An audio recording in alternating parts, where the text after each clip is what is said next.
ডাকলে না কেন আমায়? নিজে নিজে কিছু করার মুরদ যে নেই তা জানো না তুমি? বদ ছেলেকে আদরে আরো বাদর বানিয়েছো তুমি আমার ফুপি। প্রয়োজনীয় এখন যে মাটিতে পা মারায় না। আর কবে বড় হবে তুমি নাবিল ভাই? নাবিল মনের উচাটনতা ঢেকে শান্ত দৃষ্টিতে চেয়ে রইল কেবল। নীরা তীক্ষ্ণ চোখে চায় ওর ধ্যানগ্ন মুখে। ভাবছো কি করে জানলাম আবার জ্বর এলো? ভুলে যাচ্ছ যে আমি আমার ফুপিরই ভাতিজি?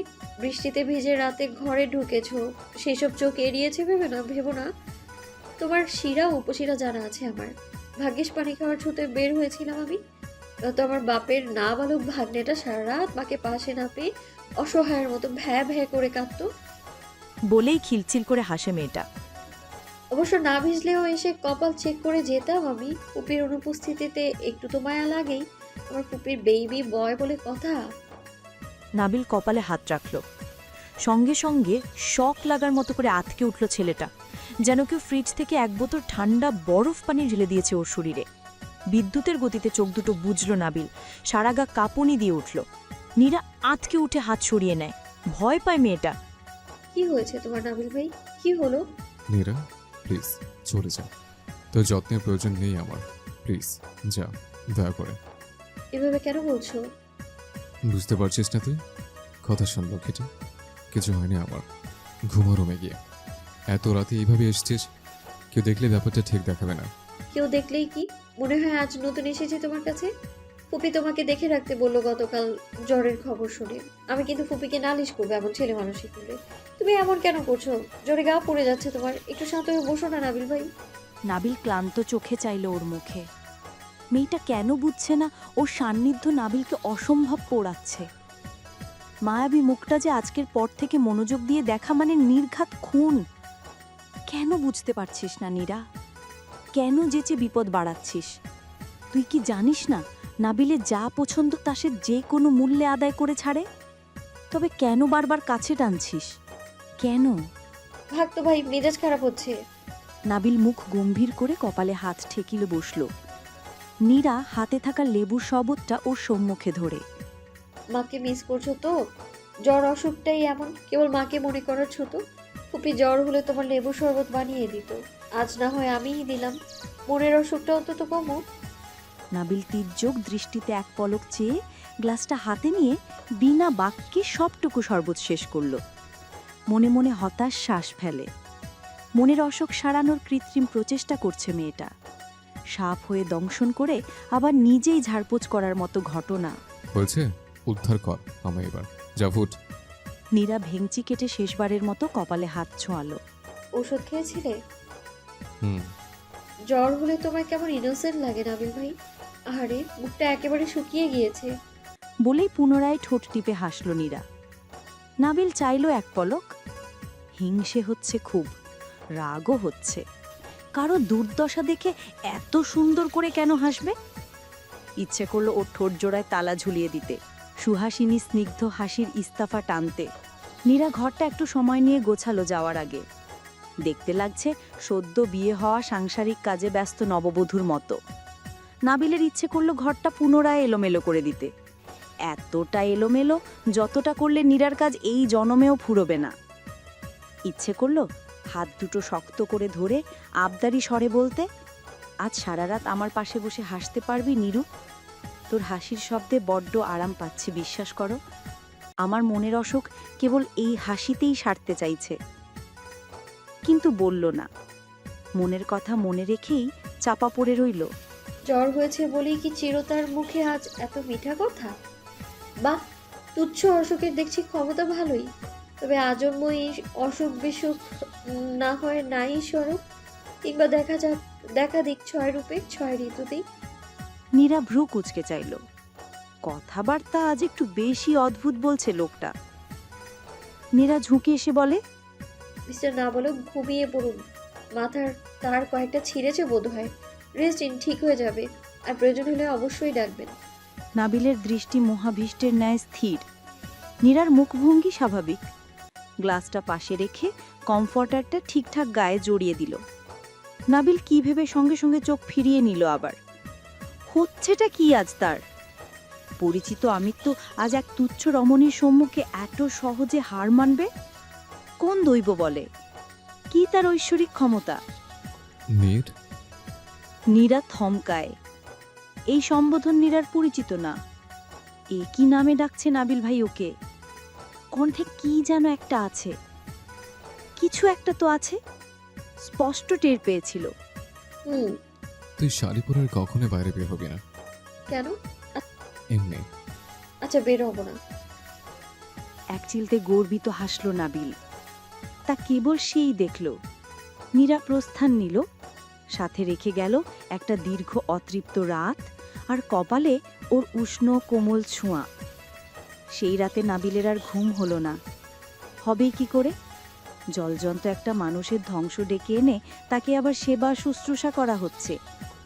এত নাটক কি করে করিস নীরু? কি করে পারলি এই অবলার এমন নগ্ন ক্ষতিটা করতে? তুই বড্ড পাষাণ। ক্ষতি যখন করেছিস তো আরেকটুখানি না হয় পাশে বসতিস, ক্ষয়ক্ষতির হিসেব শুনতিস, আর একটু ছোঁয়াতিস কপালে তোর নরম হাতটা। খুব কি ক্ষতি হতো বল? নাবিল কমফোর্টারটা ভালোভাবে জড়িয়ে বিমোহিত হাসল।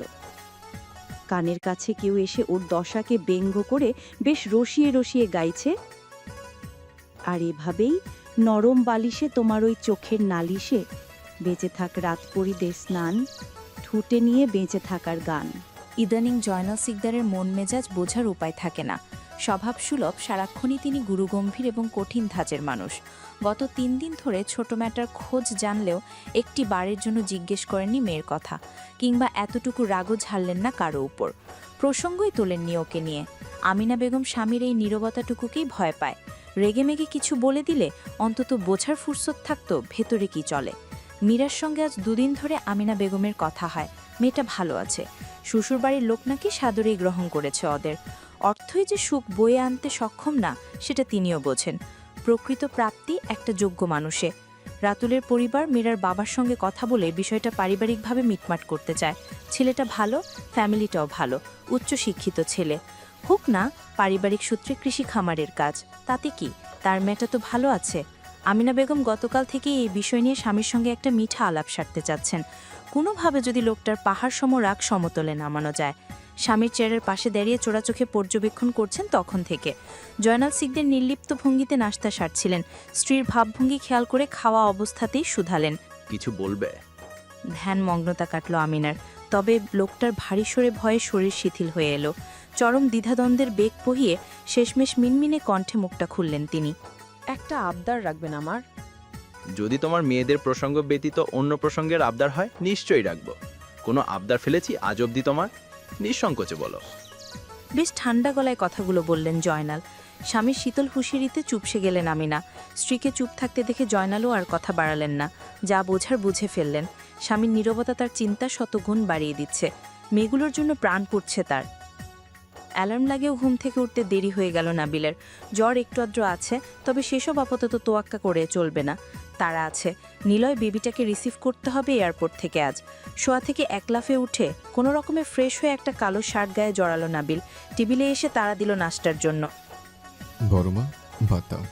লেট হলে ব্যস্ত হতে হবে না, আমি বাইরে থেকে খেয়ে নেব, সময় নেই। শাহিনা তোর জলদি ডিম ভেজে এনে রাখলেন টেবিলে। শেষ। এ তো তাড়া দিচ্ছিস কেন? কোথাও যাচ্ছিস নাকি? নাবিল তির্যুক যে গর্বিত স্বরে বললে, ডোনাল্ড ট্রাম্পের সঙ্গে জরুরি বৈঠক আছে। আর মানুষ পেলি না? অবাক দৃষ্টিতে চায় নাবিল, যেন বড়মা খুব গুরুতর অন্যায় কথা বলে ফেলেছে। এমনভাবে কেন বলছো? তুমি জানো বিশ্ব কূটনীতিতে তার কত অবদান? মানুষে মানুষে উগ্রতা, দেশে দেশে যুদ্ধ লাগানো, ধর্মে ধর্মে বিপদ সৃষ্টি করতে কত পটু সে জানো। এমন একজন মহামানবকে কিনে তোমরা যাচ্ছে তাই এইভাবে ইগনোর করো? Not fair. বর্ষা মাত্রই কোচিংয়ের জন্য বের হবে। রেডি হয়ে ডাইনিংয়ে বসতে বসতে ওর কথার প্রত্যুত্তরে বলে, ফেয়ার আনফেয়ারের হিসেব তো ভালোই জানেন নাবিল ভাই। তা এই যে আপনি বছরে 2-1 বার নিজের বাড়িতে পা মারান, রক্তের মানুষদের সাথে দেখা সাক্ষাৎ নেই, কন্ট্যাক্ট নেই, এসব কি আনফেয়ার না? নাবিল খেতে খেতে বলে, তুমি আবার কোথায় থেকে ওদের হলে? টেকনাফের কথা টেনে তেঁতুলে নিয়ে যাওয়ার স্বভাব তো ভালোই আছে। টানাটানে বাদ দিয়ে পেট পুড়ে খাও, খেয়ে দিয়ে বড় হও। আমি বাড়িতে বছরে আসি আর দশকে আসি, বাড়ি আমারই থাকবে। আর তুমি আপাতত আমার বাড়ির টেম্পারারি ভাড়াটিয়া। বিয়ে করে স্বামী বাড়ি গেলেই এহসান মোজেও তোমাকে টাটা বাই বাই করে দেবে। বর্ষা বড়মার দিকে দুঃখী দুঃখী মুখ করে চায়, ঠোঁট উল্টে বলে, দেখলে বড় মা, তোমাদের গুণধর ছেলের কথা শুনলে? আমি নাকি এহসান মঞ্জিলের ভাড়াটিয়া, আমি তার বাড়িতে ভাড়া থাকি। এত বড় অপমান, ওনাকে কিচ্ছু বলবে না তোমরা? নাবিল ঠোঁট টিপে হাসে।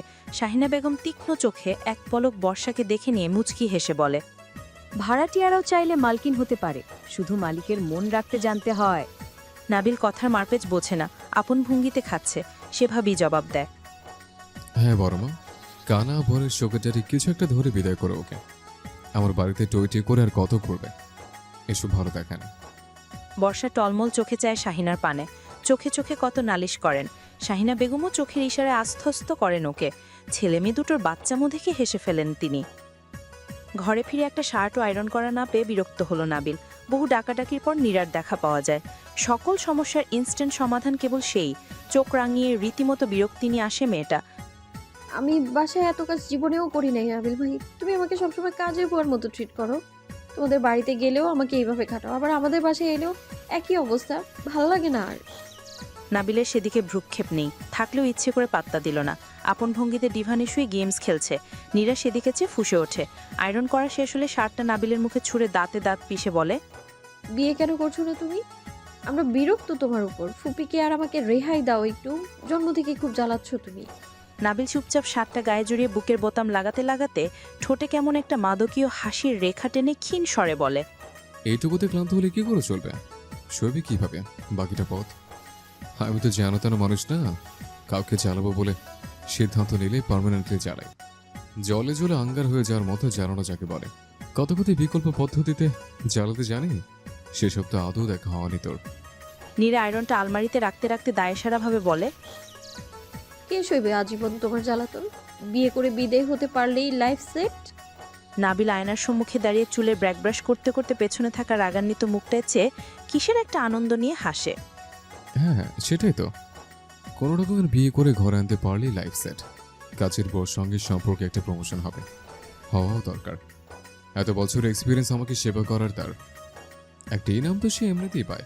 ঠিক বলেছি কেন মিস মর্জিনা? মীরা হতাশ শ্বাস ফেলে। লোকটা কখনো শুধরাবে না, মুখে যা আসে তাই মন্ত্রমুগ্ধের মতো জপতে থাকে। সে পাশে থাকা ওয়াটার বোতলটা হাতে নিয়ে বোতলে থাকা অবশিষ্ট পানিটুকু অগত্যায় ফিক করে ছুঁড়ে মারল নাবিলের গায়ে।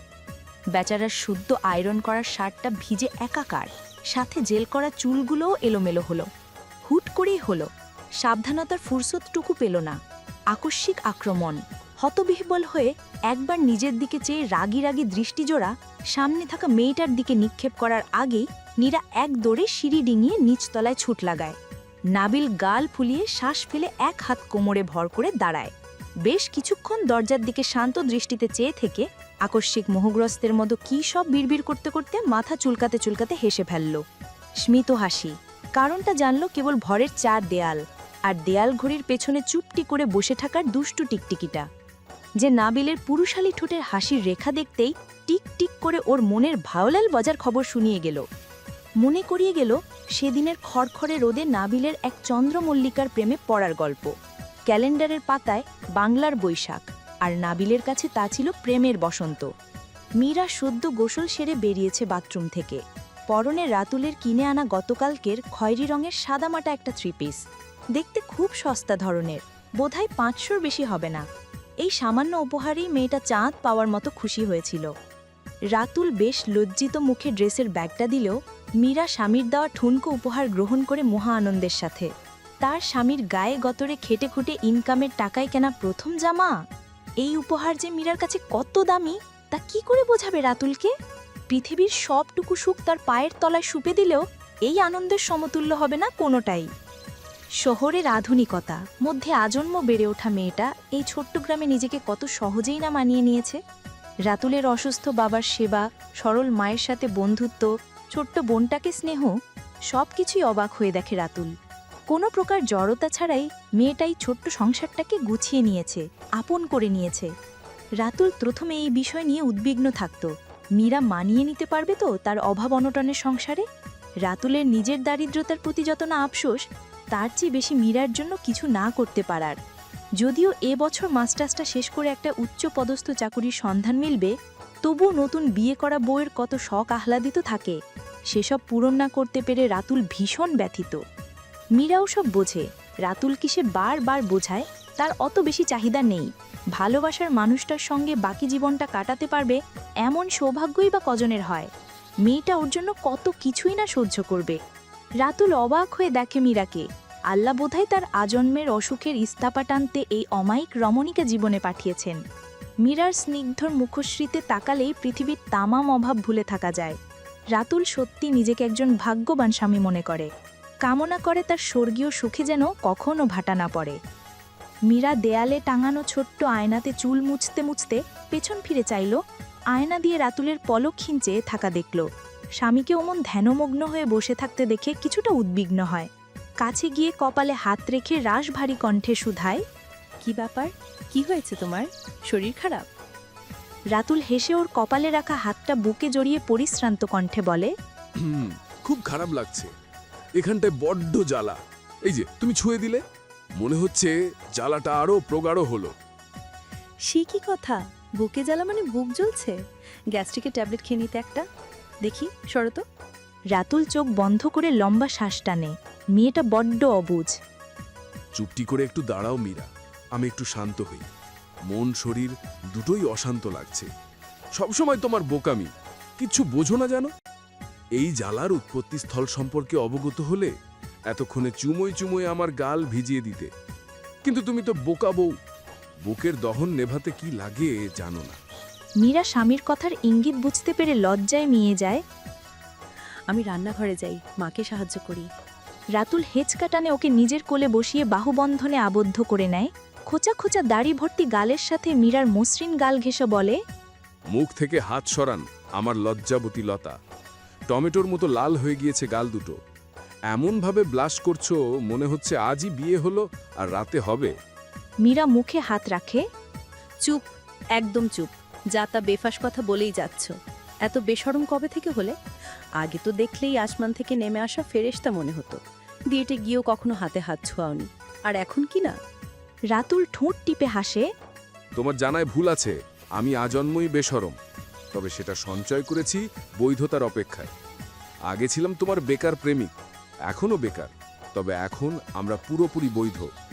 সৃষ্টিকর্তাকে সাক্ষী রেখে 3 কবুল করা বউ তুমি আমার বৈধ নারী, যাকে ছুঁতে কোনো জড়তা পোহাতে হয় না, ভালোবাসতে অনুমতি লাগে না, যে একান্তই আমার নারী, মিসেস রাতুল তালুকদার। মীরা গর্বের সুখে চোখ বুজে নেয়।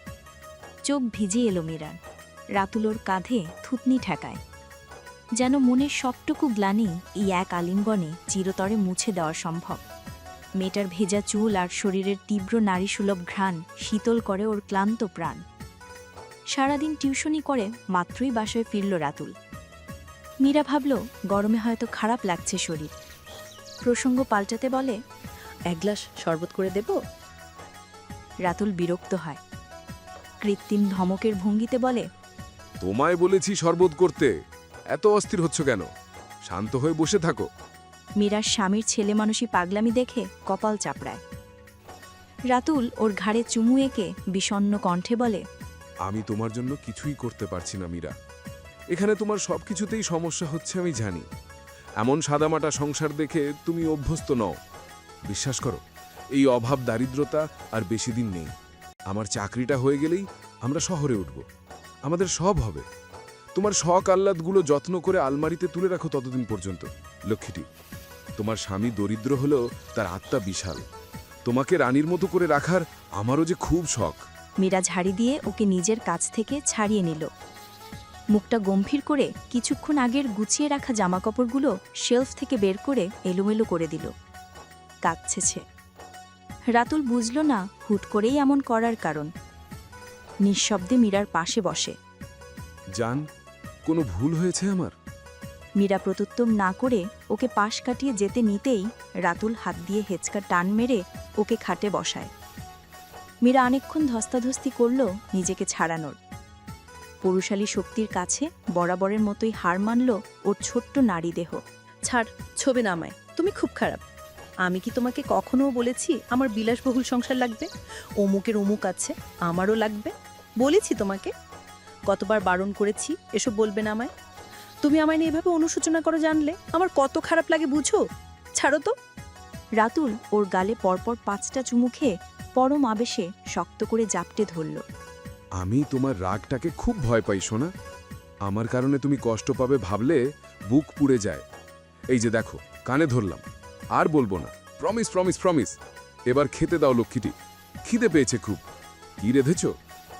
মীরা মুখে আধার নামিয়ে চায়।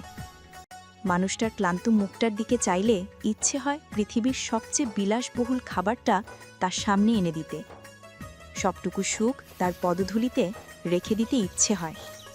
সেই সবই প্রাপ্য। ঘরে বাজার নেই, আলুর ভর্তা, করলা ভাজি আর ডাল করেছি।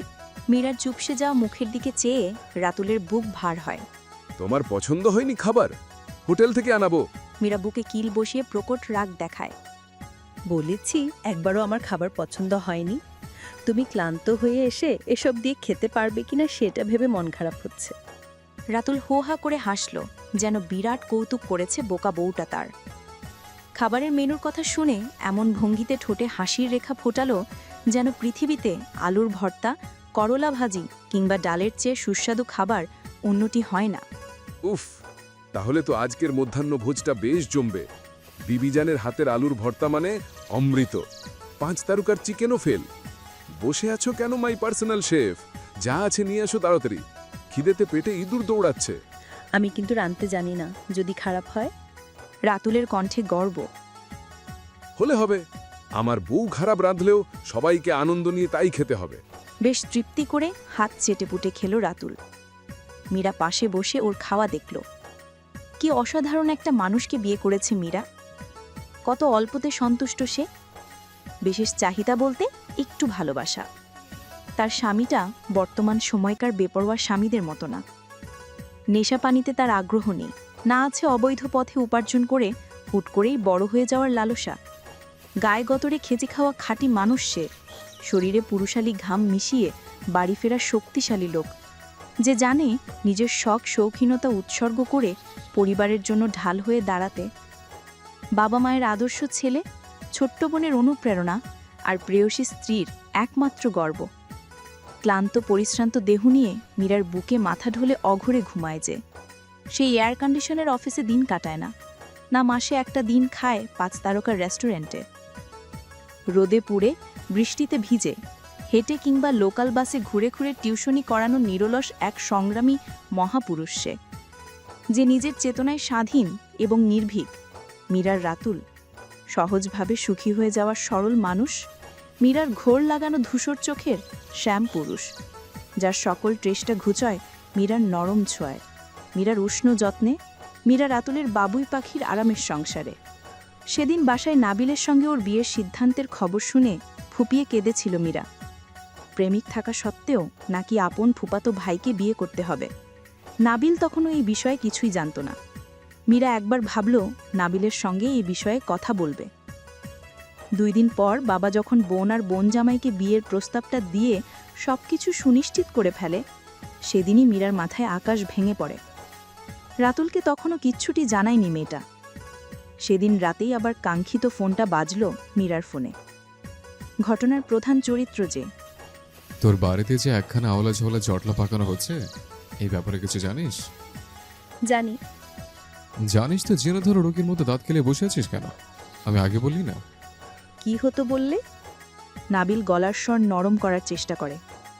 মীরা শোন, তোকে আমি সত্যি বোনের নজর দেখে এসছি। বউ ভাবো রীতিমতো আমার জন্য impossible. I am not ready for marriage and I can't accept that also. আর তুই আগে জানতিস তো, একটি প্রতিবাদও কেন করলি না? তোর ইচ্ছে হয় তুই কর। আমি করবো মানে? তুই কি বিয়েতে রাজি? পাগল নাকি? রাজি হতে যাব কেন? রাজি না তো গর্ত লুকে আছিস কেন? বাল, বাইর হ, বিয়া ভাঙ। আমি মাল খাই না যে তোর বাপ চাইলো আর তোকে আমি গলায় ঝুরিয়ে নাচতে নাচতে বাড়ি ফিরবো। তুই বউ হিসেবে পারফেক্ট, বাট মীরা তোকে কখনোই বউ বউ নজরে দেখি নাই, পারবো না। ব্যাপারটা আমার জন্য আগুনে ছাপ দেওয়ার মতো। বোন আমার, যেমনি পারিস আজকা। শালার প্রেমিক টেমিক কিছু নাই তো, একটাকে ধরে ভেঙে উদ্ধার কর। আছে প্রেমিক? ক্লাসমেট? না, সিনিয়র, মাস্টার্স ফাইনাল ইয়ারে। তো বসে আছিস কোন চোখে? বিয়ের জন্য তো ছেলে ঠিকই আছে। বাবা ওকে মেনে নিবে না। তুই জানিয়েছিস? ওহো, আমি হেল্প করব? আই মিন আম্মুকে জানিয়ে? লাভ নেই। রাতুল বেকার, মানে শুধু টিউশনি করিয়ে সংসার চলে। তাছাড়া ওদের আর্থিক অবস্থাও অত উন্নত না, কিছুতেই মানবে না। কোনো বাপই মেয়েকে প্রেমিকের সঙ্গে বিয়ে দেওয়ার অনুমতিপত্র চালচালে দিয়ে দেয় না, আদায় করে নিতে হয়। তুই ভং ধর একটু, না খেয়ে চিত হয়ে শুয়ে থাক। তোর বাপ ভাববে মেয়েকে বোধহয় আজরাল ধরেছে, দেখবি ভয় পাবে। মেয়ে জমের দুয়ারে যাওয়ার আগে কাজে ডেকে আনবে, বিনা পরিশ্রমে সফলতা। এত সহজ না, বাবাকে চিনিস না তোরা। নাবিল ধুমকে ওঠে। শোন বাল, তোদের রঙ্গ করার হইলে সার্কাস কর, আমি বিয়ে শাদী করতে পারবো না, ব্যাস। আরে আমার কি বয়স হয়েছে বিয়ের? I am still mama's little boy. এখনো নাক টিপলে লাচ্ছি বাহির হয়। কেমনে তোর বাবা আমারে নিজের মেয়ের ইয়ের নজরে দেখলো? তবা তবা। মীরা এক ভারী শ্বাস ফেলে হুট করেই কেঁদে দিল। নাবিল অবাক হয়। তোর আবার কি হলো? আমি রাতুলকে ছাড়া কাউকে বিয়ে করতে পারবো না নাবিল। আমি ওর সাথে প্রতারণা করতে পারবো না কিছুতেই। ছেলেটা পাগলের মতো ভালোবাসে আমায়। তুই কিছু একটা কর ভাই, প্লিজ কিছু কর। সেদিন রাতে বুদ্ধি করে ওরা বিষয়টা নিলয়কে জানায়। সবটা শুনে নিলয় বেশ দ্বিধাদ্বন্দ্বে পড়ে গিয়েছিল। মীরার অবস্থাও শোচনীয়। মেয়েটা মানসিকভাবে ভেঙে পড়েছে। উপায়ন্তর না পেয়ে নাবিলকে বলেছিল, তুই ওকে বাড়ি থেকে পালাতে হেল্প করবি, ওর গায়ে একটা আচরও যেন না লাগে খেয়াল রাখবি। দাঁড়িয়ে থেকে ওদের বিয়ে সাক্ষীও তুইই হবে, বাকিটা আমি দেশে ফিরে দেখছি। বড় ভাইয়ের পরামর্শেই মীরা এত বড় সিদ্ধান্ত নেওয়ার সাহসটুকু করতে পেরেছে। নিলয় ভাইয়ের কাছে চিরকৃতজ্ঞ নীরা। কোনোভাবে বাবার মন গলাতে পারলে বাড়ি ফিরে নিলয় ভাই ঋণ শোধ করার ব্যবস্থাও করবে সে। সেসব ভেবে ঠোঁটের কোণে হাসির রেখা ফুটে ওঠে মীরার। বিয়ের 1 মাস আগের ঘটনা। ভার্সিটি থেকে ফিরে মীরা নীরার ঘরে যায়। ভার্সিটিতে একটা প্রোগ্রাম ছিল। সেখানে কি হলো সেসব নীরাকে বলার উত্তেজনা নিয়েই নীরাকে খোঁজ করা। ঘরে নীরা ছিল না, কোচিংয়ের জন্য বাইরে ছিল।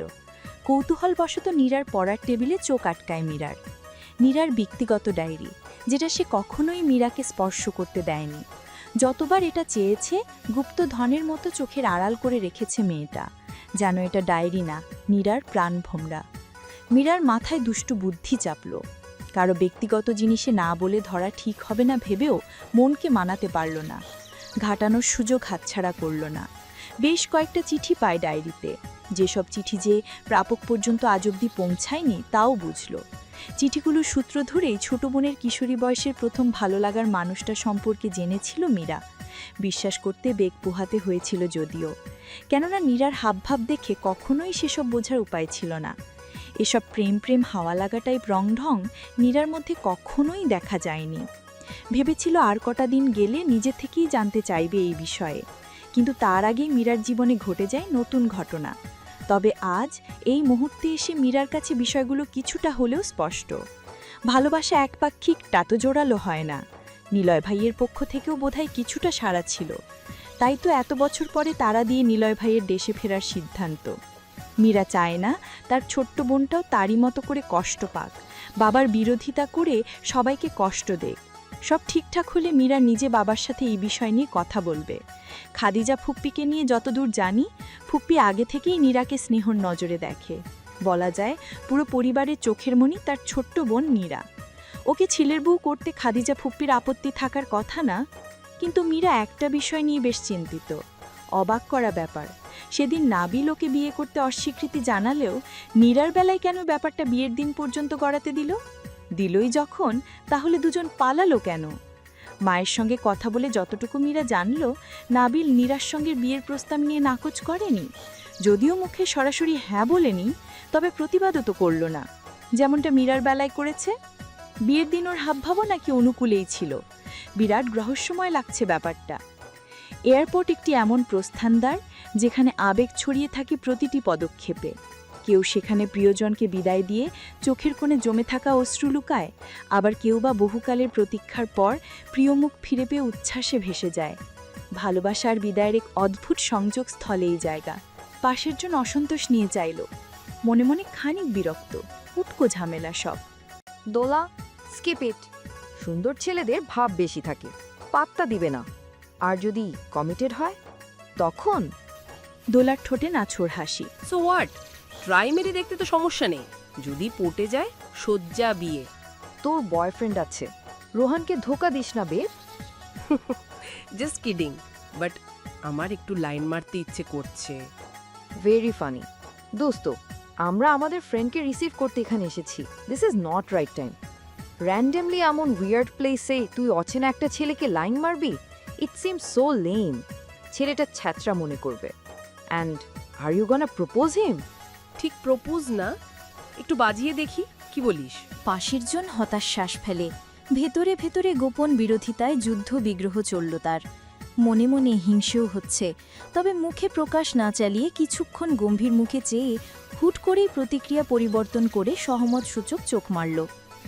বান্ধবীর আশকারা পেয়ে পুনরায় দোলা দৃষ্টি ফেলে কয়েক কদম দূরত্বে দাঁড়িয়ে থাকা সুপুরুষটির দিকে। পাখির মতো চঞ্চলতায় ভাবভঙ্গিতে, অথচ এক দেখায় ঘায়েল হয়ে যাওয়ার মতো সুদর্শন। চলন বলন আকর্ষণ করছে ভীষণ।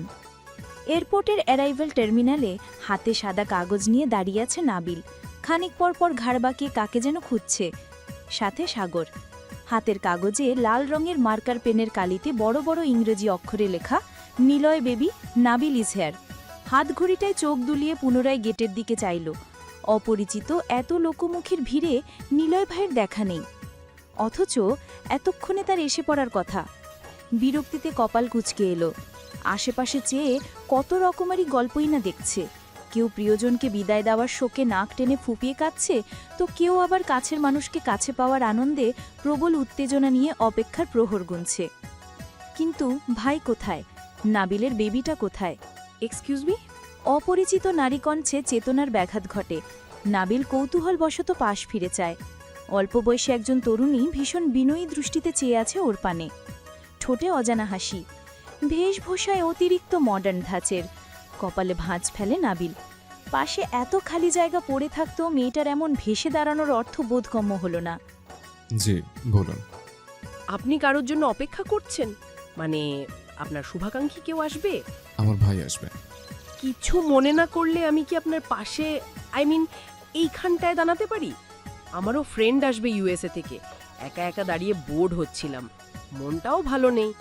আমরা চাইলে কথা বলতে পারি যতক্ষণ আমাদের কাঙ্ক্ষিত লোকেরা আসছে। আই হোপ আপনি মাইন্ড করছেন না। নাবিল মনে মনে বিরক্ত হয়। ওপরে ওপরে তাচ্ছিল্য করে হাসে। এসব এসে অভ্যস্ত। এদের সাইকোলজি বোঝা খুব কঠিন নয়। অ্যাটেনশন সিক করতে চাইছে মেয়েটা, চোখ দুটোই বলে দিচ্ছে তা। মনে মনে প্রবল রাগ জমলেও চেপে গেল সেসব। মেয়েটা যে আকার ইঙ্গিতে ওকেই লোভাতুর দৃষ্টিতে দেখছিল তখন থেকে, তা এখন ঠিকই স্পষ্ট হলো। এমন কত কত ব্যক্তিত্বহীন রমণীরা যে তাদের একাকিত্বের গল্প বলে সহানুভূতি নিতে আসে, সেসব ভোলার অবকাশ নেই। অতি কুৎসিত পদ্ধতি তাদের। তবে অসহ্য লাগে তার। নারী জাতির এমন নোংরা অধপতন বড়ই দৃষ্টিকটু। তার ঘরেও তো মা নামক একজন নারী আছে, আছে খালা, মামি, চাচি, কাজিন বোনেরা। এদেরকে তো কখনোই এমন করতে দেখিনি নাবিল। আধুনিকতার নামে এই সমাজের বেহায়াপনা মোটেও প্রশংসনীয় নয়। এতে তাদের সম্মানে জায়গাটুকু ক্ষীণ হয়, নষ্ট হয় কোমলতা। মেয়েটা উত্তরের আশায় চেয়ে দাঁত বের করে কেমন লাজুক ভঙ্গিতে হাসছে। নাবিল বিরক্তিতে কপাল কুঁচকায়। অসহ্য লাগলো সে হাসি। ছ্যাঁচড়া ছ্যাঁচড়া, শৈশব লাগে তোর? নাতি নাতিদের মুখ দেখার আবদার করেছে? এমন ভেবলির মতো আকামে সরপর কি আছে?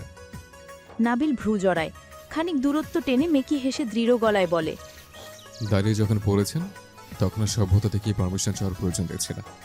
আমার বাপের ব্যক্তিগত সম্পত্তি হলে না হয় নাকচ করার উপায় থাকতো। যেহেতু সাইনে যে বড় করে হজরত শাহজালাল আন্তর্জাতিক বিমানবন্দর লেখা, তাই চাইলেও আপনাকে কিছু নগ্ন তেতেও কথা শোনাতে পারবো না। তবে অনুরোধ করতে পারি, আম্মাজান আর বৌজান ব্যতীত বাদবাকি সকল নারীর সঙ্গে অ্যালার্জি আছে। সরু যেতে বলেছে না, তবে নিরাপদ দূরত্বে মেপে দাঁড়াতে পারেন। মেয়েটা চরম অসন্তুষ্ট হয়, সাথে অবাকও। আপনি ম্যারিড? জি, নির্ভেজাল বিয়ে। রাজ্যের অসন্তুষ্টি চোখে মুখে তার, সাথে ব্যথিত হয় হৃদয়। ম্যারিড তো কি হয়েছে? আমি তো আপনার কোলে চড়ে বসছি না, পাশেই দাঁড়িয়েছি। এইটুকুতে মহাভারত অশুদ্ধ হওয়ার কথা না। নাবিল চোরের মতো ফিসফিস করে বলে, এই যে সাথে একটা গোয়েন্দা দেখেছেন? সম্পর্কে সে আমার শালা, কাজকার বড় একেবারে সারার মতে। পরনারীর সাথে ঘেঁষাঘেঁষি করে দাঁড়িয়েছে শুনলে বোনের কানে লাগে। এসব শুনলে তার শ্রদ্ধেয় বোন ওরফে আমার সুইট 16 বউ আমাকে মারবে, রাতে ঘরে ঢুকতে দিবে না। আপনার কারণে একজন অবলা নববিবাহিত পুরুষ ঘরের বাইরে রাত কাটাবে। ব্যাপারটা কেমন মানবতা বিরোধী কাজ হয়ে যায় না? সুইট 16 মানে আপনার ওয়াইফের বয়স 16? জি। মস্করা করছেন? জি না, বউ নিয়ে কখনোই মস্করা করি না।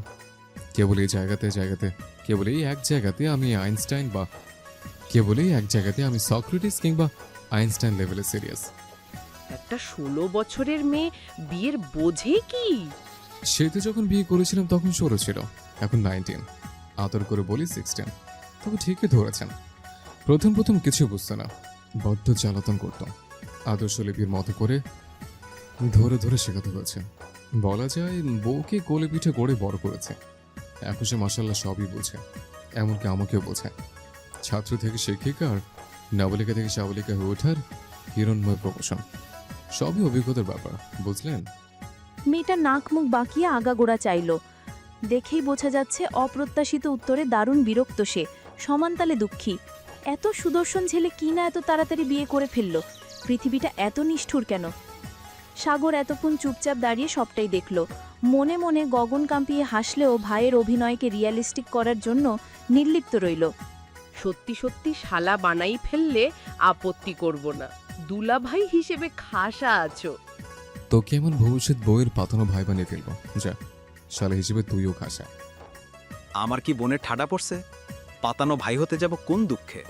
পরীর মতো বোনটারে চোখে লাগে না তোমার? আছে নাকি কেউ? নাবিল মাথায় চারটি মারল। থাকলেও কেন তোকে বলতে যাব? লাভ করে সাজিস? সাগর মাথা ডলতে ডলতে বলে, শোনো ভাই, আমাদের মতো অল ইন ওয়ান ভাই ব্রাদার থাকলে প্রেম প্রণয়ের সুবিধা ভালো। প্রেমিকার ভাই বানিয়ে শালার সার্ভিস নেওয়া যায়। Don't underestimate. প্রেম প্রণয় শুরু করলে কোনো শালার সার্ভিসের অপেক্ষায় থাকবো মনে হয়? সোজা কাজে অফিস থেকে বাসর ঘরে। কাঁধে কারো হাতের স্পর্শ বুঝতেই নাবিল ফট করে ছিঁড়ে চাইল। আগন্তুক ঠোঁট কামড়ে হাসছে মিটিমিটি। পরনে কালো প্যান্টের সাথে সাদা শার্ট ইন করে পরা, চুলগুলো পরিপাটি করে পেছন দিকে গুছিয়ে রাখা, চোখে কালো সানগ্লাস, মুখে স্বভাবসুলভ সহজ হাসি, শ্যামবর্ণ মুখেও বিপুল সতেজতা। আভিজাত্য ভাব লেপ্টে আছে সারা মুখে। খোঁচা খোঁচা চাপ দাড়িগুলো অল্প স্বল্প ছাঁটাই করা, হাতে কালো সিলভার কালারের ঘড়ি। নাবিল চোখ বড় বড় করল। নাবিলের মতিগতি বুঝতে পেরে নিলয় তড়িঘড়ি করে সরে দাঁড়ায়। নাবিল তবুও ছাড় দিল না, এক ঝটকায় জড়িয়ে ধরল ওকে। ছোট্ট শিশুর মতো শক্ত করে ধরল। ব্রো, বেবি, তুমি কোথায় ছিলে এতকাল? আমার জন্য পরণ পড়লো না ভাই তোমার? নিলয় ওর ধরার ধরনে পেছনে পড়ে যেতে নিয়েও সামলে নিল নিজেকে। ছাড় হারামি, মানুষ উল্টাপাল্টা মনে করবে। আমি তোর প্রেমিকা না। নাবিল ফট করে ছেড়ে সরু চোখে চাইল। তুমি তোমার প্রথম প্রেমিকা। এতক্ষণ যা যা বলেছিলাম শুনে ফেলেছো সব? A to Z। নাবিল সাগরের পানে অসহায় মুখ করে চাইল। তোকে শালা বানাতে গিয়ে আমার পুরনো প্রেমিকা হারাতে বসবো মনে হচ্ছে?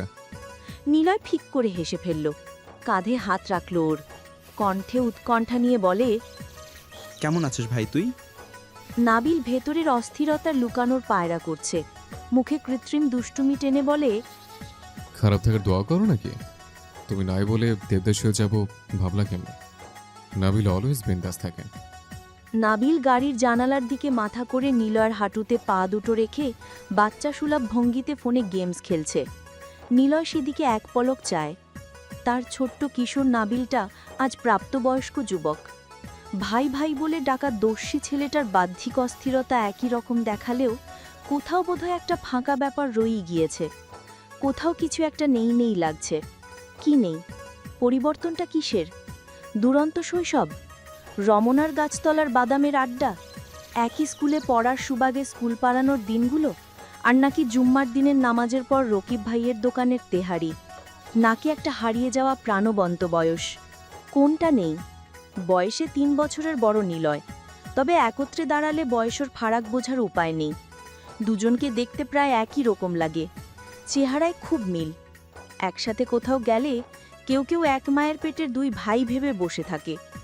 নিলয়ের গায়ের রংটা একটু শ্যামবর্ণ, যদিও এই রংটাই ওকে মানায়। তুলনামূলকভাবে নাবিলের গায়ের রং অনেকটা উজ্জ্বল, তবে লম্বায় দুজনেই 6 ফিট 2 ইঞ্চি। বাড়িতে যাওয়ার ইচ্ছা আছে কিনা তোদের? নাবিল চোখ বড় বড় করল। কথার অর্থ বুঝতে পেরে হতাশ শ্বাস ফেলে হাত দিয়ে গলায় ছুরির মতো ইশারা করে বোঝালো, বাড়ি গেলে মামা গলা কাটবে। নাবিল মাথা উপর নিচ করে। কালকেই নীরাকে নিয়ে ঢাকায় রওনা হবে। এতদিন বাইরে থাকাটা মানুষ ভালো চোখে দেখবে না। মামার খুব বাড়ার আগেই কনভিন্স করতে হবে। তোদেরকে বাড়িতে নিয়ে তারপর মীরার ব্যবস্থা করতে হবে। প্ল্যান আছে আগামী কয়েকদিনের মধ্যে মীরার শ্বশুর বাড়িতে একটা চক্কর দিয়ে আসার। নাবিল তীক্ষ্ণ চোখে চায়। মেয়েরাকে নিয়ে প্যারা খেও না, যা খেয়ে দেখালো বাপরে। তবে জামাই একটা পাইছে গ্রিন ফ্ল্যাগ, একদিন ঠিকই মানবে হিটলার মামা। নিলয় হেসে মাথা ঝাঁকায়। সেদিন বিয়েটা করে ফেললে মন্দ হতো না, কি বলো? সন্ন্যাসীর মতো দৌড়ঝাঁপর ভাল লাগে না। নাবিল হাঁ করে হাসে। আমাকে অপেক্ষা করলে তোমাদের আদরে ভেলকির কপালেই গরুই জুটবে, মিলিয়ে নিও। ভাই তুমি এমনি হাসবা না তো। ছেলেদের হাসি সুন্দর হওয়া ঘোর অন্যায়। মেয়ে না হইতে পারায় আফসোস লাগে। পরাণ যায় জলিয়া টাইপ দাও দাও হিংসাও হয়। নিলয় গরম চোখে চাইল। নাবিল ঠোঁট টিপে হাসি সংবরণ করার চেষ্টা করে বলে, বিয়ে করো ভাই। নিলয় শুনেও শুনল না। নাবিল ক্যাঙ্গারুর মতো লাফিয়ে উঠে অনুনয়ের স্বরে পুনরায় বলে, একটা করো। নিলয় কপালে ভাঁজ ফেলে চাইল। নাবিলের মুখভঙ্গি অত্যন্ত সিরিয়াস ধাঁচের, যেন বিরাট সুপরামর্শ দিয়ে ভাইয়ের জীবন ধন্য করতে যাচ্ছে। তুই কয়টা করবি? এইভাবে লোক দিবা না বিগ ব্রো, চরিত্রহীন মনে হয়। 4টার বেশি একটাও করবে না, তোমার বউয়ের কসম। শুধুই 4টা? আই ওয়াজ এক্সপেক্টিং মোর। নাবিল চিন্তায় পড়ল আর কৃত্রিম উদ্বিগ্ন স্বরে বলল, এত সতীন দেখলে তুমি সইতে পারবে? দুঃখ হবে না? নিলয় গরম চোটে চায়। দুম করে লাঠি কষল ওর কোমরে। নাবিল হাসতে হাসতে সিটে হেলান দেয়। বেশ কিছুক্ষণ নীরবতা। হঠাৎ শান্ত হয়ে তাকায় নাবিল। আমার চোখের ভাষা দেখছি এখনো ভালোই বোঝো। কাউকে আজকাল বেহুদায় খুব বেশি মিস করি ভাই। মিস বলতে এক মুহূর্তে দূরত্ব সহ্য হয় না, যেমন এখন হচ্ছে না। একটা ছোট্ট সর্বনাশী মুখ ইদানিং আমাকে খুব জ্বালাচ্ছে। একদিন এমনকি কয়েক ঘন্টাও তাকে না দেখলে পাগল পাগল লাগে। প্রাণটা যুদ্ধ বিগ্রহ করে বেরিয়ে আসতে চায়। আমার মনে হয় ও আমাকে বশ করেছে ভাই, তাবিজ করেছে। কি যেন লাগে, কেমন কেমন একটা লাগে। It's hard to explain. Maybe I'm losing myself in her eyes. ধীরে ধীরে একজোড়া মলিন চোখে স্বেচ্ছায় নিজেকে হারাচ্ছে। চিন্তার বিষয়। নাম কি? বলবো শুধু একটি সুযোগের অপেক্ষা। তার দিক থেকে অনুভূতিটা এরকম মনে হলে সে আমায় একই উন্মাদনা নিয়ে চায় বুঝলেই বলে দেব। তাকেও তোমাদেরকেও। One sided? But she influenced me to love her first. She forced me, bhai. I need her very badly. পাখি হাতছাড়া হওয়ার আগে বিয়ে করে ফেল, আমি আছি তোর সাথে। আদায় করে নিতে না জানলে প্রতিযোগী বাড়বে, ছিনিয়ে নেওয়ার লোক বাড়বে। প্রিয় কিছু হারানো ভীষণ ব্যথার, হারাতে দিস না। ভার্সিটির করিডোরে দাঁড়িয়ে আছে বর্ষা। প্রাণবন্ত ভাবটা আর নেই তার মধ্যে। চারিদিকটা আজকাল কেমন জনমানবহীন শূন্য লাগে। কোথাও একটু স্বস্তি মিলবার অবকাশ নেই। পৃথিবীটায় বহুদিন ধরে বহু দোটানায় জরাজীর্ণ। ঝাপসা লাগে সব। মনের মধ্যে হাজারো উচাটনতা, হাজারো প্রশ্ন। কাকে শুধাবে সেসব? বিনা অনুমতিতে চোখের কোটর পার করা পানিটুকু মুছে ফোনের স্ক্রিনটা অন করল। ওয়ালপেপারে চোখ বুলিয়ে ম্রাণ হাসল। কেমন নেশা ধরানো মায়ার চাহনি নিয়ে চেয়ে আছে লোকটা। দৃষ্টিতে কেবলই অপ্রতিরোধ্যতা। ছবিটা বর্ষা তুলেছিল দাদির 40 দিন। সেদিনও নাবিল ভাইয়ের পরনে সাদা পাঞ্জাবি, রংটা তাকে খুব মানায়। ছাদের প্যান্ডেলে গেস্টদের খাবার বাড়ার মুহূর্তে চুপিসারে ছবিটা তুলেছিল বর্ষা। ওকে ছাদের দরজা ঘেঁষে দাঁড়িয়ে থাকতে দেখে ডেকে নাবিল বলেছিল, এদিক ওদিক না ঘুরে বসে পড়লেই তো পারো। আমি এত লোকের ভিড়ে খেতে পারবো না ভাইয়া। ঘরে পাঠিয়ে দেব, পরে খাবো। পরে আবার কি? বেলা কত হলো খেয়াল আছে? বাড়ি ভর্তি কত লোক। ঘুরে ঘুরে করো না, ঘরে যাও, কাউকে দিয়ে পাঠিয়ে দিচ্ছে, আরাম করে খাও। একবার ঈদের দিন বিকালে আসলেন নাবিল ভাই। যদিও তারপর থেকে প্রতিবারই ঈদের দিন বিকালে তিনি আসেন দাদুকে দেখতে। তবে সেদিন ছিল প্রথম। বর্ষা কেবলই রেডি হয়েছিল বান্ধবীদের সাথে ঘুরতে বের হবে বলে। নিচে নেমে ঈদের চাঁদটাকে সেদিন বিকালে দেখা। সবুজ রঙের একটা পাঞ্জাবি পরেছিলেন তিনি। নিচে নামতে অজানা কৌতূহলে পা থমকে যায়। নাবিল ভাই উল্টোপিঠ হয়ে বসেছিলেন। পুরুষালী চওড়া পিঠের মালিককে চিনতে অসুবিধা হলো না বর্ষার। বর্ষার জীবনে তুমুল প্রেমের বর্ষণ নামানো সেই মানুষটা সেদিন ফিরে তাকানো মাত্রই বর্ষার পৃথিবী এলোমেলো হয়ে যায়। ওর বুকে তাণ্ডব মাতিয়ে লোকটা সেদিন কত সহজ স্বরে বলেছিল, আরে বর্ষণ যে, কোথায় যাচ্ছ? মানুষের সাথে কখনোই 2-1 মিনিটের আলাপন হয় না বর্ষা। টুকরো টুকরো সংলাপ, এতেও প্রাণ খুঁজে পায় মেয়েটা। শরীর বেয়ে শিহরণ বয়ে যায় লোকটার একটা ডাকে। ভীষণ লাজুকলতায় মিয়ে যায় মেয়েটা। বর্ষার ধ্যানমগ্নতা কাটে, তবু প্রশ্নটা বুঝতে কয়েক সেকেন্ড লাগলো। ওর জড়তার কারণ বোধহয় সেদিন আজ করতে পেরেছিল শাহিনা। ওর হয়ে তিনিই উত্তর করেন, বান্ধবীদের সাথে টাউন হলের দিকে ঘুরতে যাবে মনে হয়। কিরে, সেখানেই যাবি তো? বর্ষা বড়মার দিকে চাইল, পরিবর্তে দেখল জলজল করতে থাকা এক টুকরো আশার আলো।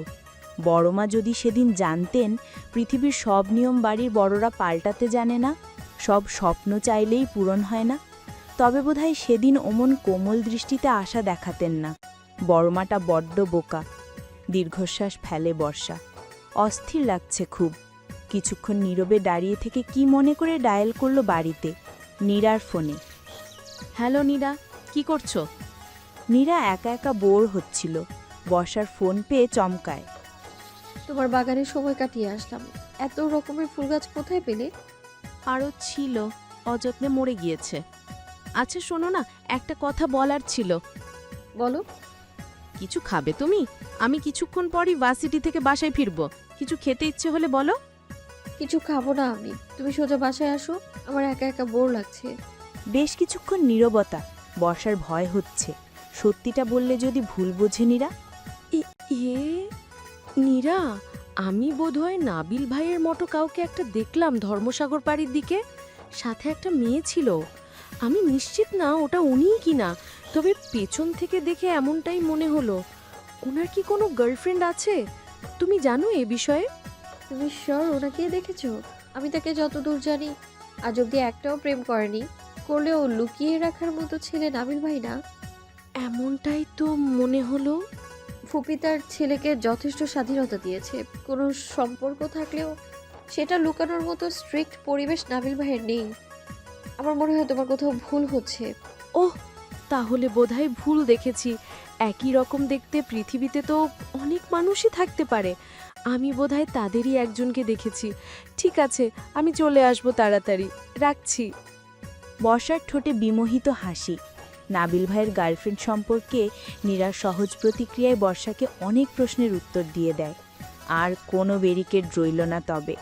আবেগী ধরণীতলের এক নির্লিপ্ত মানবী হয়ে বেঁচে থাকাটা বড়ই আফসোসের। প্রণয়ের শহরে কাউকে বুক ভাঙা কান্না নিয়ে না চাওয়াটাও আফসোসের। গানের সুরে তাকে ভালোবাসছি, চিঠির পাতায় মনের গহীনে বছরের পর বছর লিখে যাচ্ছি আমি তাকে ভালোবাসি। কিন্তু এই ভালোবাসাটা ঠিক ভালোবাসার মতো উপলব্ধি করা যাচ্ছে না। এই ভালোবাসাটা যে হৃদয় মাঝারে সমুদ্র আছড়ে পড়ার মতো ভালোবাসা হওয়া চাই ধ্বংসাত্মক প্রেমের মতো সুতীব্র। দুনিয়া এফোর ওফোর করে ফেলার মতো হওয়া চাই। দিবারাত্রি মনের গহীনে প্রেমান্দোলন হওয়া চাই। নিঃশ্বাস পৃথিবী থেকে মুছে গেলেও যেন লোকমুখে প্রচলন থাকে সে প্রেমের। না হোক রোমিও জুলিয়েট কিংবা মমতাজ শাহজাহান, পৃথিবীর এক কোণে অবহেলায় পড়ে থাকা তুচ্ছ প্রেম হোক, তবুও হোক একটা প্রেমের মতো প্রেম, একটা ভালোবাসার মতো ভালোবাসা। আঁচলে শক্ত করে বেঁধে রাখার মতো অধিকার হওয়া চাই সে প্রেমে। কিন্তু আফসোস, নিরাশে সব তুমুল উষ্ণ অনুভূতির দেখা পায়নি আজও। তবে প্রত্যাশা এমন একটা প্রেম নীরারও হবে। নিলয় ভাইকে নীরা একদিন পৃথিবীর সকল নারীসুলভ আবেগ ঢেলে ভালোবাসবে। লোকটার উপস্থিতি, তার তীক্ষ্ণ শান্ত চাওয়া একদিন ঘুম হারাম করবে নীরার নারী মনের। সেদিন শূন্য আকাশে চাঁদ আর তারা খেলা করবে। মনের বেরঙিন ফুলটার গায়ে লাল নীল রং আসবে। পৃথিবীর সমস্ত কুয়াশা ভেদ করে উন্মুক্ত হবে এক অষ্টাদশীর কিশোর জীবনের প্রেম। ছন্দবদ্ধভাবে এসব প্রাণচঞ্চল অনুভূতি প্রকাশ করারও দিন আসবে। প্রবল আনন্দ নিয়ে খেলা করবে ভ্রমর। সেদিন মহাদেব সাহার সুরে গর্ব করে নীরাও আবৃত্তি করবে। তোমাকে ভালোবাসতে বাসতে এই আকাশ আমার কাছে আসে। বই পড়ছিল নীরা। চমৎকার উপন্যাসের বই। ঘটনা প্রায় শেষের পথে। গল্পের ক্লাইম্যাক্স এসেছে। মেসেজের আওয়াজে ফোনটা ভাইব্রেট হয়। নীরা বিরক্ত হয়। সুন্দর একটা মুহূর্তে বেঘাত। কি করছেন মিস মর্জিনা? মীরা মেসেজ দেখে ভ্রুম বাঁকায়। নাবিলের নাম্বার থেকে আসা মেসেজ। অবাক কাণ্ড। সকাল সকাল কাউকে কিছু না বলে দুম করে বেরিয়ে গেল। দিন না পেরোতেই আবার মেসেজ করে খোঁজ করছে। বাহ, অদ্ভুত পরিবর্তন তো গন্ডারটার। ইন্টারেস্টিং। আছো কোথায়? কাউকে না জানিয়ে ভূতগ্রস্তের মতো দুম করে নাই হয়ে যাওয়ার কাহিনীটা কি? প্রেমিকার সঙ্গে ডেটে গেলে বুঝি? আমাকে নিয়ে তো উদ্বিগ্নতা ভালোই দেখছে। কৌতূহল থাকলে বল, নেক্সট থেকে না হয় বলে বলে সবকিছু করবো। গেমে সাজার খুব শখ। গিন্নি সাজার শখ মানে? কোনো প্রয়োজন নেই আমাকে বলে বলে শন করার। এক আনাও কৌতূহল নেই আমার তোমাকে নিয়ে। এক আনা নাকি 16 আনা সে তো দেখতেই পাচ্ছে। আচ্ছা, কাছের কথা শোন, একটা সেলফি তুলে পাঠাতো। কার ছাড় লাগবে না, এখন যেভাবে আছিস ওভাবে। নীরা বিভ্রান্তি নিয়ে বেশ কিছুক্ষণ তাকিয়ে থাকে মেসেজটার দিকে। অনাকাঙ্ক্ষিত আবদার। ইদানিং এমন অদ্ভুত অদ্ভুত কাজ একটু বেশিই করছে। হলো কি লোকটার? কি হলো, এখনো বসে আছিস কেন? ভাবতে গেছিস একটা ছবি চেয়েছি বলে খুব দাম বেড়ে গেল? তোমাকে ছবি দিতে যাব কোন দুঃখে? তোকে আগামের দুঃখে পেতে বলেছে কে? ভেটকি মাছের মতো ভেটকি মেরেই দে। আমার ছবি দিয়ে কি কাজ? কিডন্যাপারদের দিব। একটা ভালো মেয়ে বাচ্চাকারী চক্রের সন্ধান পেয়েছে। অতি অজ্ঞজ বুঝতে হয়ে পৃথিবীতে পড়ে আছিস খামোখা। তার সিদ্ধান্ত নিলাম, বেঁচে দে। নীরা জবাব দেয় না। রাগে ফুঁসছে সে। হ্যালো ম্যাডাম, মোটেও ভাববেন আপনার বেদানা ফলের মতো মুখটা দেখার জন্য নাবিল ইহসান মরে যাচ্ছে এমন আচেরে ভাবনা ভুলেও মাথায় আনবেন না। সাগরকে বলছিলাম আম্মুর মতো তার ঠোঁটের নিচে একটা তিল আছে, বাট কিছুতেই বিশ্বাস করছে না। ওকে বিশ্বাস করাতে নিজের উপর জুলুম করে তো ছবি দেখতে হচ্ছে। অ্যাটিটিউড পকেটে রাখা আপাতত। সাথে হাত জোড় করা ইমোজি। নীরা আর কথা বাড়ায় না। বিনা বাক্যে ছবি দিয়ে নেট অফ করে দেয়। মেজাজ চটল অত্যাধিক। ছবির দিকে চেয়ে ঠোঁট টিপে হাসে নাবিল। মনে মনে বিড়বিড় করে, রাগলেও কি আদরে দেখায় তোমাকে প্রিয়া? কত মিথ্যে বলতে হয় তোমার একটু দর্শন পেতে পাখি। কত জেদ তোমার, কত যন্ত্রণা দিচ্ছ এই অবলাকে। এই দেখো এখনই কি হাল করেছ। একেবারে শ্বাস বেরিয়ে যায় যায় অবস্থা। কি হবে বাকি দিনগুলোতে আমার? বেলা ফুরাচ্ছে। নাবিল প্রায় 10 মিনিট ধরে পলকহীন চেয়ে রইল ছবিটায়। বিশেষ কিছু নেই ছবিতে। একটা রাগান্বিত পাখির গোমরা মুখশ্রী, চেরি ব্লসম ফুলের মতো শুভ্রতা, একজোড়া আদুরে ঠোঁট, আর হিমালয় সমমায়া। এই ছোট্ট মুখটা খুব টানে ইদানিং, ভীষণ ভীষণ রকম টানে। সন্ধ্যা হয়ে এসেছে প্রায়। নাবিল ফোনটা বুকের মধ্যে ছুঁয়ে চোখ বুজে চলতি গাড়ির হাওয়ায় চুলগুলো কপালের দিকে উঠছে। ঠোঁটে স্মিত হাসি, সর্বাঙ্গে নবজন্ম নেওয়া উষ্ণ অনুভূতি। প্রেয়সীর সঙ্গে কল্পনায় মিছিমিছি একটা রোমাঞ্চকর মুহূর্ত তৈরি করা যাক তবে। আজই ইহসান মঞ্জিল থেকে বিদায় নেওয়ার কথা ছিল নাবিলদের, তবে ইশতিয়াক ইহসানের জন্য হয়ে উঠল না তা। প্রতিবারের মতোই ওনার মানভিমানের কাছে হার মানতে হলো নাবিলকে। তাই যাওয়ার দিনক্ষণ আগালো আগামীকাল অবধি। বাড়িতে আবারও বিষাদের ছায়া নেমে এসেছে ওদের বিদায় নেওয়ার বার্তার শোকে। ইশতিয়াক ইহসান সকালের দিকে রাগারাগি করে বিদিগিস্তা অবস্থা। লোকটা বরাবরই এমন। কোনো রকমে আবারও বুঝিয়ে শুনিয়ে আগামীকাল ঢাকায় ফেরা নিয়ে রাজি করানো গিয়েছে তাকে। তবে মুখের কথায় প্রকাশ না করলেও নাবিলের বড় চাচাও অসন্তোষ কিছুটা। এরা অবশ্য প্রতিবারই যাওয়ার বেলায় বাংলা সিনেমার মতো আবেগী হয়ে পড়ে। বড় চাচির কান্নাকাটি, সাগর বর্ষার বিষণ্ণ মুখ আর দাদাজানের কঠিন ভার মুখ, এসব নতুন কিছু না, নাবিল অভ্যস্ত। আজ সকাল থেকে দেখা নেই বর্ষার। বাড়িতে খিলল সন্ধ্যার দিকে। চুক মুখ ফুলে ফেপে একাকার অবস্থা। বাড়িতে ঢুকেই সোজা দোতলার পশ্চিমের ঘরটার দিকে ছুটল সে, নাবিলের ঘরে। শাহিনা বেগম অবশ্য খেয়াল করলেন তা। হাতে কিছু একটা দেখে সন্দেহ স্পষ্ট হলো। নাবিলের জন্য উপহার কিনতেই বেরিয়েছিল মেয়েটা। কোথাও বসে কেঁদে কেঁদে এসেছে বোধহয়। মীরা দরজা খোলা পেয়ে মৃদু আওয়াজে টোকা দিল নাবিলের ঘরের দরজায়, দৃষ্টি আকর্ষণের জন্য। ভেতর থেকে তাৎক্ষণিক পুরুষালী ভারী কণ্ঠের আওয়াজ ভেসে আসে, দরজা খোলাই। আপনি কোথায় নাবিল ভাই? ও তুমি? আমি ভেবেছিলাম নীরা। কোথায় আপনি? শেভিং করছি, ওয়েট আ মিনিট, আসছে। বসে বসে পুরো ঘরটায় চোখ বলিয়ে প্রসন্ন হাসে সে। অদ্ভুত সুন্দর একটা পারফিউমের ঘ্রাণ ভাসছে, সাথে নাবিল ভাইয়ের শরীরে পুরুষালী সুভাষ। বিছানা, বালি, শার্টগুলো সব এলোমেলো। অবশ্য এসবই মানায় তাকে, বর্ষার এলোমেলো পুরুষ। বাথরুমের দরজাটা হালকা খোলা, না চাইতেও তার চোখ চলে যায় সেদিকে। ধোঁয়াটে আয়নায় নিজের মুখটা দেখে দাড়ি শেভ করছিল নাবিল। পরনে শুধু একটা ট্রাউজার, শরীরটা ভেজা, জল টপটপ করে নগ্ন পিঠ বেয়ে পড়ছে। সেই লজ্জাহীন পানিটুকু কেমন একটা নাটকীয় ভঙ্গিতে একটু একটু করে ঘাড় ছাড়িয়ে নিচের দিকে নামছে। মনে হচ্ছে পাহাড়ের গা ছুঁয়ে হিমালয় থেকে আসা ঝর্ণার পানি নামছে অধস্থানে, পরম আদরে ছুঁয়ে দিচ্ছে কারো আকাঙ্ক্ষিত প্রিয় পুরুষকে। পুরুষালী চওড়া পৃষ্ঠদেহের পেশিগুলো স্পষ্ট, দাঁড়ানোর ঢং আশ্চর্য আবেদনময়, যেন অনেকখানি যত্ন ঢেলে কেউ তার ক্যানভাসে এঁকে রেখেছে একটা নিখুঁত দেবমূর্তি। প্রিয় পুরুষের অজানা সৌন্দর্যের উন্মাদনা ছড়িয়ে পড়ছে একটা শান্ত প্রকৃতির মেয়ের সর্বাঙ্গে। বর্ষা একটা শুষ্ক ঢোক গিলের সঙ্গে সঙ্গে চোখ সরিয়ে নেয়। কি লজ্জা, কি লজ্জা! বেহায়া শিহরণ। এক মুহূর্তের জন্য নিঃশ্বাসটা বন্ধ হয়ে এলো। তুমুল অস্থিরতায় ধুকপুক করেছে ভেতরটা। ভেজা আলো আর সে সুদর্শন অবয়ব মিলে এক ধরনের চুম্বকীয় মোহ তৈরি করল তার চোখে। নিরলস চোখ জোড়া কিছু একটা তীব্র কামনা করছে, কাউকে ছুঁয়ে দেখার অসম্ভব বাসনা, শক্তপোক্ত বাহুতে গাল ছোঁয়াবার অভিলাষ। আঁচড়ে পড়ার স্বাদ জেগেছে তার চওড়া পিঠে।